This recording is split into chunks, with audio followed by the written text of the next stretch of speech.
Welcome to my 2-year-old toddler's Montessori classroom. She's currently working on dry pouring, where I've just taken some pom-poms and put in a mason jar, and she pours over to the empty mason jar. I have 2 shelves out here for her. I have a lot of activities on them right now. Reason being is I want to see really what she's focusing on, what she's geared more towards, what she enjoys. And the more challenging ones are ones that she's not quite ready for, I'll go ahead and put away. But for now, I have them out just for your purposes to kind of show you what all I have here. To start off, I like to mimic her school that she goes to. She attends a Montessori school 2 days a week, and I want to kind of give her that same environment at home. And so I put up an American flag. We say our Pledge of Allegiance. She knows to put her hand over her heart. We respect the flag, and it does not touch the ground, so we've talked about that. Mama, I want flag. You want your flag? And then we have the alphabet up, of course, and we say our ABCs, and I have songs for her that I found on YouTube that I really like that are alphabet songs. I have displayed her art here, her paint that she loves to paint. We're very proud of her paint, and whenever people come over, we can take this off and go show our guest her paint. She really likes that, so we put her paint up on the wall, and her name, of course. Mama. Yes. Let me get her flag for her. There you go, Demi. Your hand is hot. Hand over your heart. Can you put your hand over your heart? I want to You want to say the Pledge of Allegiance? Please. Please? Okay, hold the flag up. Put your hand over your heart. Put your hand over your heart. I pledge allegiance to the flag of the United States of America and to the republic for which it stands, one nation, under God, indivisible, with liberty and justice for all. Yay! Daddy mowing. Daddy's mowing. Okay, sorry guys, we had to stop to say the pledge. Okay, we have some fruits and vegetables here in just like a wooden bowl and wooden tongs, a wooden spoon. We take the veggies and fruits out and talk about them. And here I have an activity. Oh, here's her peanuts. Sorry about that. Here I have an activity that I saw on YouTube that has different colors attached to the clips here. This is a little bit more difficult for her to squeeze. She's just 2, so she doesn't quite have the strength that it takes. But she matches up the colors, and this is really cheap. These are just paint samples from Walmart. I cut them and hot glued them on each one of these. So I'll probably put this away because she's really not quite ready for that yet. But I really liked that activity, as inexpensive as it was. Here's her paints. She loves to talk about the colors, get these out, stack them. She does whatever with them. And tells me when she wants to paint. So I like that I know that she enjoys painting and I have that available to her. I'm going to try to go through these pretty quickly. This is an activity where I have just a wooden tray and I've glued the shapes on here. These are just the foam shapes and she matches them up accordingly. She really likes that activity. Some of these are a little heavy for her, so I try to put them down on her level. Here I have more foam shapes and she takes the colors and puts them where they go here. More paint samples here. She loves her Play-Doh, so I have her Play-Doh here. Let me get this out and show that I have 3 different sizes of these circles. We talk about the shape, we talk about the size. We just kind of compare and contrast the colors and use the cookie cutters there to make the shapes, and she really likes that. Here's a transfer and more shapes, and these are animals, and I have tweezers. So it takes fine motor skills, and she really has to take time and concentration to transfer them all over to the other side there. This one is a little bit challenging for her, but she enjoys at least talking about the animals and touching them, that sort of thing. This is a Melissa and Doug, another one that is probably a little too old for her right now, but I really liked how we utilize both sides here. We have a bunny rabbit and a flower. And these are just different shapes. We can talk about these shapes. We could use these not even with this activity, so I liked that. And this is just 3 Mr. Potato Heads, and it's to get all 3 together, put together with arms in the correct places and that sort of thing. It takes time and focus. And so I have 3 of them in there, and they're all empty, and she has to just start from scratch, and that takes a while. This is another Melissa & Doug. I love their wood products. We've got a tambourine. We've got a lot of this that actually isn't a part of the Melissa & Doug. This is just a flute that we have. She loves bubble guppies, so we have a microphone there and her little flapper. Baby Stacey's asleep, so we're not going to get those out right now. And this is, of course, as you see, just paper towel and toilet paper holders. She loves stickers, so I'll let her decorate and just get as wild and crazy as she wants with those, so we can just throw them away later on. This I have in a little sheet protector where I've just traced some squares here and placed these little foam shapes in here. And she just has to match up the gloves, the balls, the hats, that sort of thing. Okay, over here, moving right along, I have a little alphabet. This is a bag, but I went ahead and put it on her level so that she could just kind of come up anytime and name what these items are. A is for apple, B is for ball, C is for cat, that sort of thing. So this is just kind of fun. This was only $2. I found it at a local store that we have here. It's called A to Z. Here's something just homemade that I made real simple. Just some straws that I've cut off that are tall and short or big and small, whatever. The opposites, just kind of learning the opposites and knowing where to put them. It's pretty self-explanatory. It's a self-correcting exercise, which I love. Bless you, baby. Here I have the stackable cups, 1 through 10. This is a Melissa & Doug wooden shapes box here that I really like. This is from Cracker Barrel, and I really like it because when I noticed whenever we would go eat, she would play with this diligently. She was so patient and so quiet when we would go eat there, and I thought, well, we need to get one of those at home. It just takes a lot of focus and time and fine motor skills and getting them in the correct spots.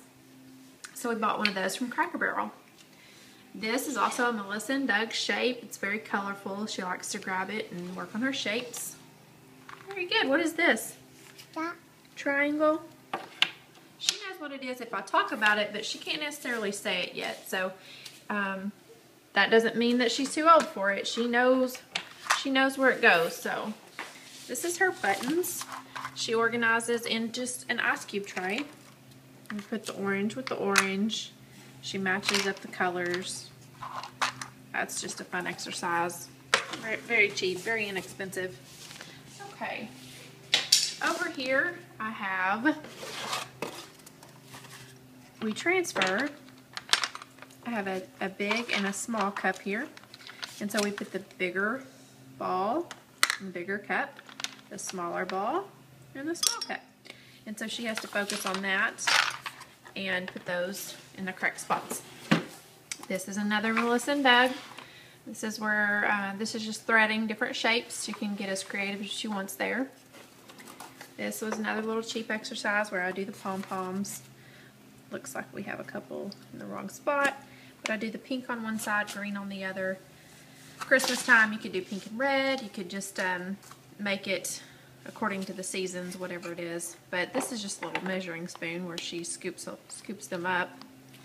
Actually, that's not the best. Okay. And then to put it into the cup, or put from the cup into there rather. This is an activity that she absolutely loves. These are just flashcards that I have of different items that I had, like a horse, a bunny, a necklace. She takes these, a baseball. I lay them out, I organize them. I'm just trying to go through this pretty quickly, so bear with me. I just have a baseball, and she has her necklace. And so she does those, and I say, put the baseball back, she'll put it back, put the necklace back. There's several different ways that you could actually play this activity, so that's one reason I really like it. She can get creative, she can do it herself. It's a self-correcting exercise that I also really like. These are wooden puzzles with the knobs, which are really great for Montessori. Montessori talks about these a lot, using wooden puzzles, and so I really like those. She enjoys them as well. These are just blocks, so if she just wants to come up and get creative and start stacking blocks, they're there. I don't have all of the blocks out. I felt like that was just too much. Toys become too much, and you just have to organize and get things on their level to where they know they can put them back. Right now she's really into money, so we talk about the quarter, dime, nickel. We talk about the money. She plays with it, she recognizes it, and she's learning what they are. And that's a good math activity later on. This was a gift, and I actually just put it in a wooden bowl. And these are, of course, connected very uniquely. And so you kind of have to figure out, and it's pretty challenging, you kind of have to figure out where they go and how to make your triangle in using all these, because you can make a triangle pretty easy, actually. But then these three aren't going to. So anyways, this is actually more for an adult, but she can pretty much at least get that part. And so it's kind of challenging, and just for her to touch and feel and realize that this is a problem-solving activity for adults as well. I saw this one on YouTube, and these are just rocks that I have gotten either around the house or from another activity. And this is graphing rocks. It's a math activity, and we start with 1, and then we go 1, 2, and we go 1, 2, 3, and then 1, 2, 3, 4, and then 1, 2, 3, 4, 5. So she's been working on this one. It takes time. She does really well with it. And she's just over here being so patient and so quiet. Let me move some of her toys out here that she's currently playing with. This is actually just a Rubbermaid that I put some rice in, and I've put different items in here. She loves to touch and feel and play with these. This is, see, here she comes. This is a little, where does that go, baby doll? I've traced the items, and so that she puts them where they go. Very good. So she puts these items where they go. She loves the feel of the rice. And then we learn how to clean up the rice whenever she's finished. Is that an S hook? There you go. So she puts these where they go. She's made a spot here on my lap, and I think wants to work on this activity. We have to take that to our mat, baby. Okay, Mama's gonna finish and let you work on that mat, work on this activity, okay? Okay, last one over here that I have is transferring rice. It looks like we didn't pick up our mess last time, but with a spoon, and she just transfers, obviously you can see from one side to the next. These are her Montessori activities, and of course her mat, and this was the activity that she was currently working on. And the mat we roll up, and we actually just put over here in the corner so that it has a home. Everything has a home, and that's what I love about Montessori. Before we started this method, this place was very chaotic. Toys were everywhere. Nothing had a home, and it was just one big distraction. So I really like the fact that now things are organized, and we are learning that everything does have a home. Another thing Montessori is practical life, real life things, such as plants. I have an aloe vera plant that I had put here, and I had a dropper here, but I think she ran off with it. So we fill this with water, and we use the dropper with our fingers, and we water the plant. So that's another thing that Montessori is really big on, is practical life. These are some butterflies that she loves to play with. And again, she's kind of just been in here, and she's starting to slowly destroy things. No, she's really good about putting things back, but sometimes we get distracted and go from one thing to the next. Oh, this was another toy that I didn't have a home for yet, so I actually need to put it away. These are just different animals. Again, some foam shapes, a cheap tray from Dollar Store.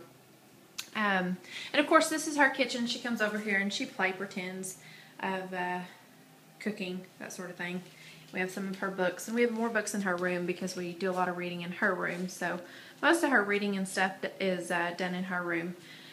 But this is her Montessori classroom at home. And I also saw this on YouTube that I really liked. I've been doing a lot of research, and this is something that I really enjoyed, was having this at her level. I have a stool that actually sits there that happens to be over in my living room right there. And she sits there and draws and loves it. We have other toys outside of our home, but this is our classroom, and it focuses on Montessori-based techniques. And welcome to Demi's Montessori School at home. Can you say bye? Bye. Bye.